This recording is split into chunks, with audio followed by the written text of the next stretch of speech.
Everyone has a story. Stories have power. They help us understand each other. This is Jessop's Journal. Hi, Kamea. Good to see you. Likewise. Let's go chat. Kamea, thanks for coming today. It's time to sign into Jessop's Journal.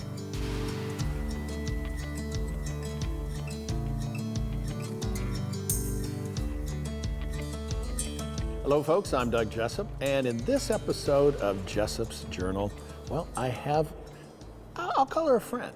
You know, it's Kamea, and Kamea Johnson, to be specific. Kamea, remind people, because we met a long time ago. We did. And I'm trying to remember where exactly and how it actually came to be. The Utah Letter Writing Club. Oh, that's right. Yes, we both have a love for writing and words and stories. And apparently, you know, we both have a love of hats. Yeah, so, absolutely. You know, so it's just like, Yeah, I design a lot of wall art with hats. I came this close to wearing a bowler today, so. One of my favorites. Okay, but part of the reason I wanted to talk with you today is because, again, we both have the love of stories, and Jessop's Journal has a little slogan line. Everyone has a story. Yes. Stories have power. They help us understand each other. And I've talked with a lot of different people because I truly, truly believe that, yeah, we've got all kinds of differences, and, you know, all the political stuff is, yeah, that's 2020, holy Hannah. But, you know, but if you sit down with people, I think you find out there's more similarities than there are differences. So where'd you grow up? So I'm from Des Moines, Iowa. My mom was a federal employee. She's retired now. Okay. Moved us to Lincoln, Nebraska in the 2nd grade, stayed till the 8th grade, and then we moved here to Utah in the 8th grade. Okay. So I'm a Midwest girl. Iowa, okay. I have ancestors from Iowa, so I get it, okay. Nebraska? Yeah, Okay. a little bit of Nebraska. How in in there. the world do you, and don't say train, plane, or automobile, but how in the world do you get from Nebraska to Utah? Hey, it's, you know, the federal government is just like a military child, okay, right? federal government, okay, You move yeah. quite a bit and you move for promotions, and that's what we did. Gotcha, okay. So what was life growing up in Iowa? Simple. I loved it. I enjoy the people. I enjoy the culture. I think that it has a nice, well-rounded culture. And my family was there, you know, so it was nice. I enjoyed it. So you have an interesting name. Yes. And, you know, I have to admit, the first time I met you, I thought you were Hawaiian. Right. Okay, because I The mean, name's you know, Hawaiian. Kamea. Okay, now admittedly, I got to do the Kamea because King Kamea, you know. But Right. so, is there a story behind the name? You know, my mom worked for Social Security, Okay. and she saw the name come across her desk in a file, Really? and she was pregnant, and she said, "I absolutely love this." And so I, half black, half white. Okay. My mom's half Irish, half Italian. My dad's African American, but he has a lot of native blood, right? And so I have a Hawaiian name. Yeah. What the It's heck? a great conversation piece. Specifically, once I moved here and we have such a large Polynesian population, Right.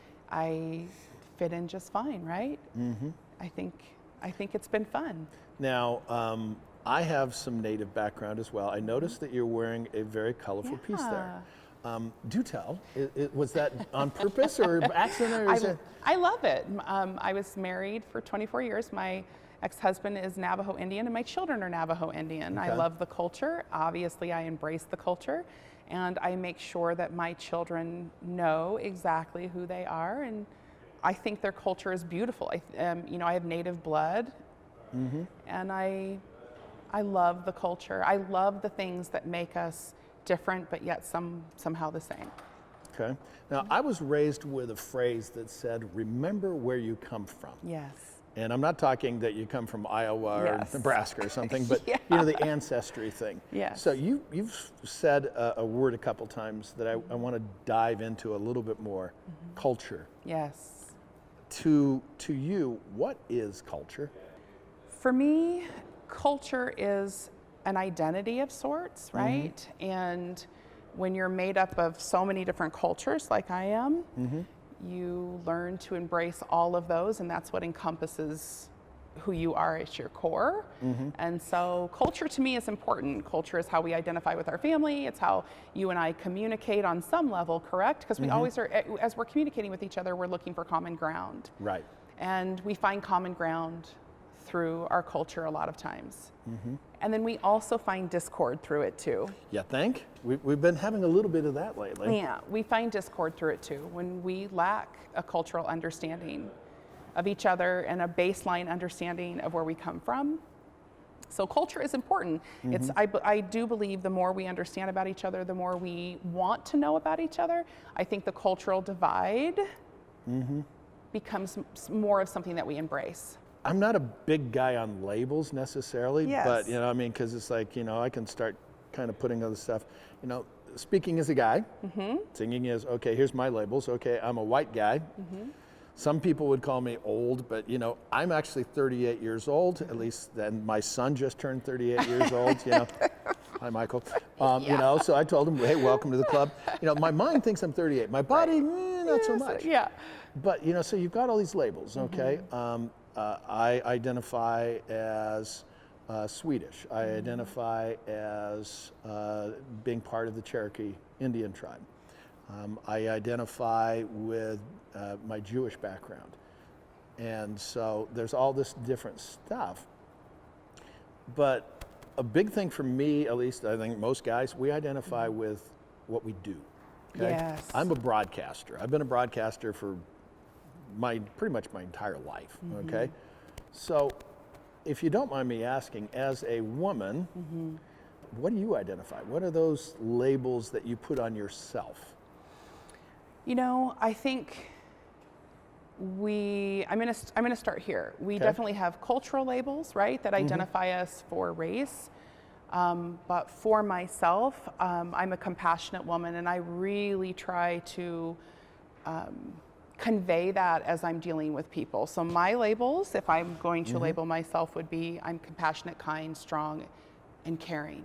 And I think it's really important that we spend time in those identity factors, the things that really drive us, the things that are built into us. I feel like identity is what is lacking so much of, right? So culturally, I know what culture I'm part of, but as a woman and a businesswoman, an entrepreneur, right? And just a citizen of this community and of the world, I identify with compassion and understanding. And I think that if we all looked at ourselves in a different way with terms, right? Maybe in some sense, how we conduct ourselves is what people are going to remember. Are they going to remember that I'm a woman of color? Probably. But they're going to remember more how I treated them. They're going to remember more the time I invested in getting to know them. And they're going to remember more the feeling that I left them with. So Kamea, you make a good point. You know, I hadn't thought about it because, you know, maybe it's part of how men and women think. So if I'm understanding you right, you're basically saying that a lot of your identifiers are personality traits. Correct. Rather than physical traits. Correct. Okay. I want to get your opinion here, okay? Because you obviously have walked, you know, we've all walked different paths. I come from a military family, and most recently there was a very remarkable woman that was commissioned to be the commander of an Air Force base, okay? She's the first woman, but she's not the first woman because we actually have an Air Force commander here in Utah, but she was the first black woman, okay? There's a part of me that says, she was the most qualified, and I will address her as ma'am, yes ma'am. Not a problem. The fact that she's a woman doesn't matter to me. The fact that she's black doesn't matter to me. She is my commanding officer. As a woman of color, doesn't matter, and why? So for the year 2020, it definitely matters. Yeah, it does. I mean, we're just crossing that hurdle or crossing that bridge in 2020. So, I mean, we do need to talk about the fact that she's a woman and she's a woman of color and she's the first in the year 2020. I mean, it's taken a long time to get here, right? Yeah. It's taken a long time for her to for a woman of color to assume a role like that. And 2020 is a really long time for that to happen. Well, the other thing I look at is the fact that, you know, again, women haven't even been allowed to be pilots for that long, really. Right. You know, but it's just like, and now they're astronauts and they're doing all kinds of stuff, and it's just like, and that's awesome, and it's to be celebrated. We need to keep talking about the firsts, Yeah. so that we finally get to a point where we're now talking about the 100th. Yeah. But it doesn't look race driven. We're talking about the person that's actually assuming the role, all of her or his great qualifications, everything this person brings to the table, right? And the change that they're about to make for the betterment of everybody that they're overseeing. But for now, we have to talk about the first because they're milestones. Right. What are some of the things that you've seen in some of the conversations that people are going through right now? From a woman of color standpoint or just a woman in general? Both. Okay. For women of color, I feel that our identity is still emerging in the world, because for so long we were told what we weren't. We were told hair wasn't beautiful, skin wasn't beautiful. There's so many different shades, right? We have all these different shades. We were taught Western culture, and Western culture really did not include us. It didn't include us in the sense of beautiful. Really? It did not include us in the sense of beautiful, and I think that's why you see blackface, you know, 20s, 30s. You see we were misrepresented. I don't care if it was nappy hair, good hair, whatever the dialogue was in regards to race. Women of color, somehow we were never brought out to the limelight as beautiful, and we are beautiful. Yes. We have many different shades. We look different, and struggling to find our identity, I feel like has always been, for me in particular, being a woman that's half black and half white, identity was always kind of a fluid concept. I was always trying to figure out do I need straight hair?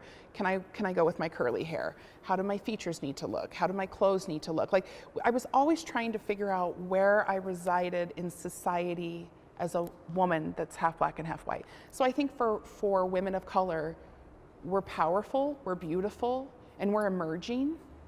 And we want to be part of the discussions. We want to be part of the change that's happening. And I think it's important for us to have not the lead in it, but we always need to be part of the discussion. Well, there was one talking about discussions. You had told me before that there was a talk that you'd given that got some pretty emotional responses. Yes. So tell me more about that. It was this year. It was at American Express. I was the keynote speaker for their National Women's Day event. Wow. And the topic was ambitious. Okay. It was the Ambitious Project. And through my research, I figured out terms. We're going to talk about terms, right? There are terms in Americans' minds, definitions in Americans' minds, that reside for women and men, and some of those definitions it can go both ways. Okay. But the number one definition trait that a women in America are supposed to have, and we're taught this. We're taught it from birth on through messages in the media, through our parents, not on purpose or to be hurtful, but we're taught to be beautiful.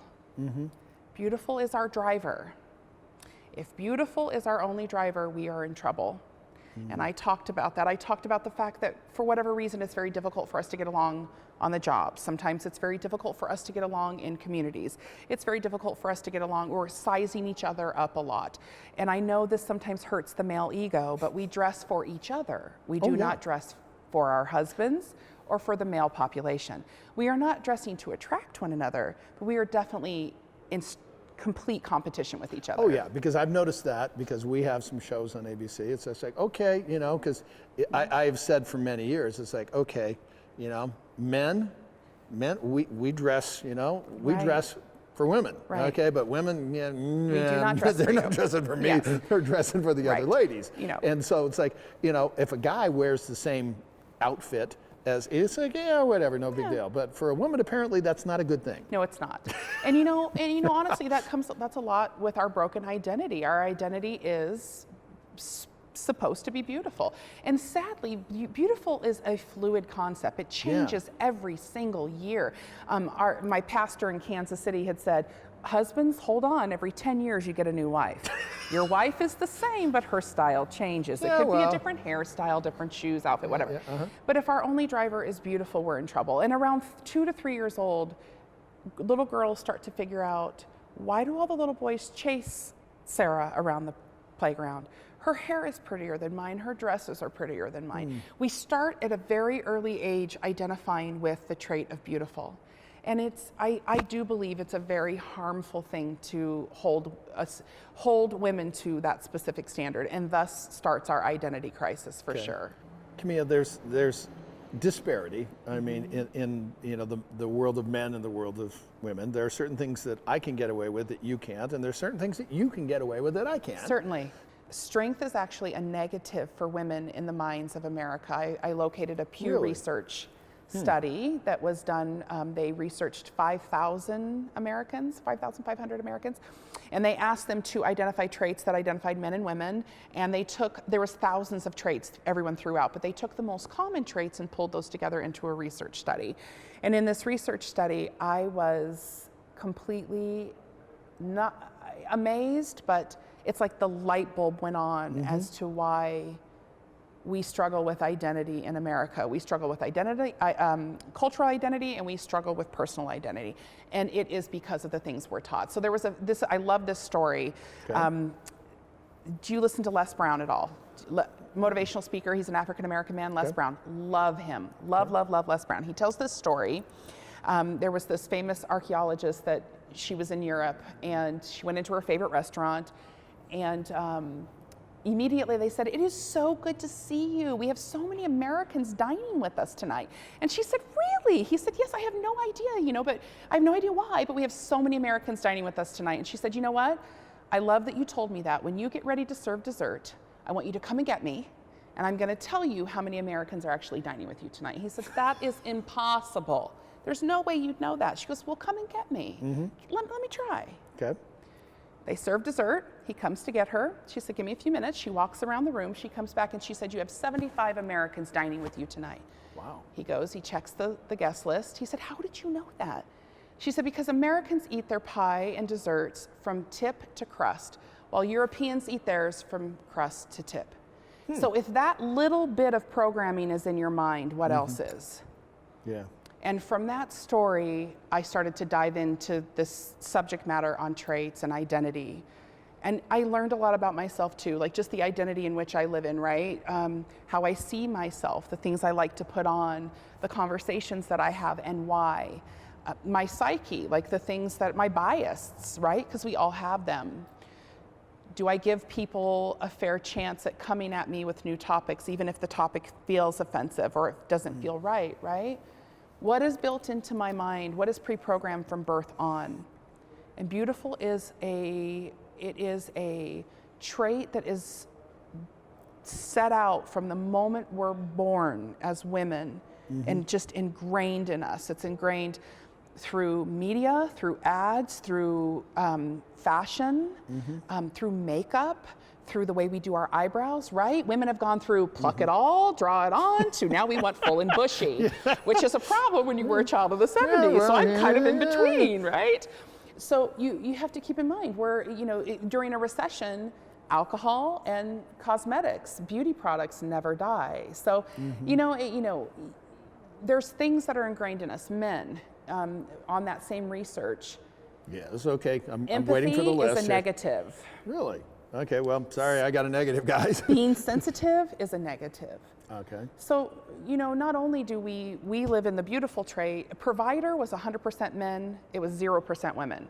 So no wonder we can't get past the income gap. Right now, with like the Black Lives Matter movement and things like that, to me, it's more a battle for hearts and minds. It is. Because I don't know, because right now I think, and this is me editorializing, but I think that certain groups have kind of hijacked the thing, because there's a heck of a lot of difference between protests, which I have no problem with and support, and riots, which not good, I believe what we see on TV, the message or the movement has been hijacked. Yeah. But what we see happening in all of our communities is real work. Good. And I'll have to use Salt Lake, right? Because I live here. And I really love watching the diversity and the groups and how people are coming together, and we're having these discussions at work, and we're having the hard discussions. And these discussions sound like this: I know you didn't mean to come off that way, or did you? But I have to tell you how I'm feeling about that interaction.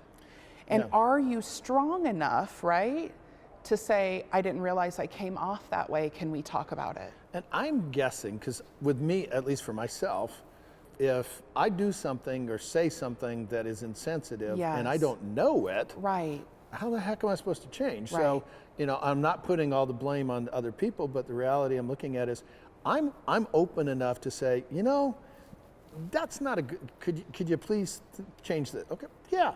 And for the most part, you're going to say, sure, yeah, there's no problem. And I think that's getting to it. Because I remember I interviewed James Jackson. Yes.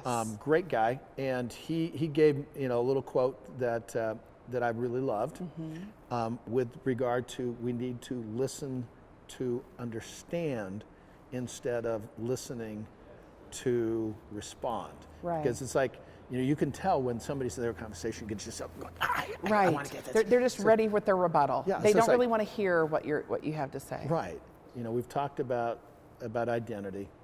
And to me, a lot of time, identity is based on, well, there's a phrase that I grew up with called remember where you come from. Yes. Okay? So, my father's father's father's father was a Native American by the name of Elias Johnson. Okay? Shares the name there. Right. And he was a Cherokee Indian. On the flip side, my mother's mother's mother's mother's mother's name was a Jewish woman that grew up in what is now the Czech Republic by the name of Anna Maria Laschanski. Okay? For whatever reason, she's kind of like my guardian angel. I kind of feel like she's with me. Yeah. If that makes sense. It does. Is there some family ancestor that you have a connection with? My great-grandma, Mabel Scott, we're from Iowa, and she's Irish and Scottish. Okay. And when my mom had me, she returned to work after a few months, and my grandma took care of me. She was a woman of great faith, and I was her favorite granddaughter. She had many. She had many grandchildren, but I was always told I was her favorite. When she met my husband, she was towards the end of her life at that time. She was in her early 90s, and she leaned over to him and said, "You be good to my Kamea." And her daughter, so my grandma, leaned over and said, "And if you don't, she'll haunt you." She's my person, and she believed in me at an early age. She fed my creative spirit. She always had me drawing and entering competitions. I don't know if you remember, you could enter, art contests through the newspaper back then. Oh, yes. And she had my artwork in competitions, and here I was, the only child that was mixed in my elementary school in Iowa. My grandma drove me to school every day, picked me up every day. She's like we're kindred spirits, and we are both the tender women of our family. And did she see you as a mixed race? For her, it didn't matter. Yeah. Well, there's another thing that I've noticed is we kind of going back to this stuff. You have a little Twitter handle, I think, Twitter, Instagram, one of those, yeah. Yeah, you have it. Okay, called... Both, I have Twitter and same handle on both. Okay, called Chosen Creative. Yes. So did you choose to be a creative, or did creative choose you? I do believe that it's in me. I mean, it's who I am. We all have gifts. We all have different gifts, and mine is creative, and I believe I was chosen to have that medium in this life. It's my ministry. I fully believe it's my ministry. Everything I produce has some message about identity in it. My favorite quote is, "No one is you, and that is your power." Because our power is in our identity. And I think that's why at an early age, the world tries to reprogram us. It's always a programming. And so Chosen Creative it's who you are. It's who I am. It's part of what you are. Yeah, it's who I am. Well, I have to admit, and people know, that I'm the guy that wears a hat on TV. Yeah. Okay? And so, it's part of my identity. Yeah, it's part of who your I am. identity.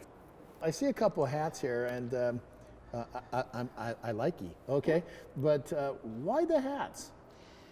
So a lot of times when I use hats, there's no face. Okay. Yeah, because I think hats change the way a person looks. I love them. I think once you put it on, it changes your complete attitude, your outfit, the way you look. It's an identity of sorts, right? I don't always wear hats. I wear hats in the wintertime, but it's not part of my identity. But every time I look at these, I do think of you a lot. I mean, I was designing these before I met you. Oh yeah, you're sure. Okay, I'm just saying. Yeah. You know, it is part of your identity, and I think that we all have different things we're identified with. Yeah. And I know when people leave my presence, sometimes they're smiling when they've read a card, or they're laughing over something they've read, or they're crying and they feel good about it. And hats have their own identity, and when you put one on, it changes kind of who you are. That is true. My hatter will like me saying that. The series is called Jessop's Journal. Yeah. And the fact that you're creative and the fact that you believe in writing things down is pretty important. And Rustico's the guy that makes my journal, and they're going to make one for you. I love those journals. They have a little hashtag called Leave Your Mark. Yeah. So, Kamea Johnson, how do you want to leave your mark? Through my work. My work hangs on a lot of walls in Utah and around the world. I mean, I wholesale this line nationwide, and we're in Canada. This is ministry, and I want to be remembered by it. I want people to look at the things I create and say, you know what, no one is me, and that is my power, or be you, or we meet no ordinary people. And I want to be remembered by that. I want to be remembered by the positive words that I sow into people's lives and the way that they feel after hanging these things on their walls or sending out a card. Yeah. That's my mark, and I'm leaving it. There you go. I do remember when we had a conversation before, and I think we both agree on this one. We both believe in the power of the pen. Yeah, it's my tagline. Or the pencil, as it Or may the be. pencil. Okay. Although, like I said before, pencil can be erased. I need my stuff to be permanent. Right, but just remember to write it down, people. But I do believe in the power of the pen. I believe in the written word and how it has the power to transform lives. Well, thank you very much for coming on Jessop's Yes, Journal thank today. you. Also want to thank the people that make this possible. Of course, JW Custom Hats, my hatter. Taylor Cooperative makes all my clothes. Rustico does the journals. And of course, we've got Five Wives, Hannah Sanitizer. They also make, the vodkas and all that other stuff. Good stuff. This is the thing I want people to remember.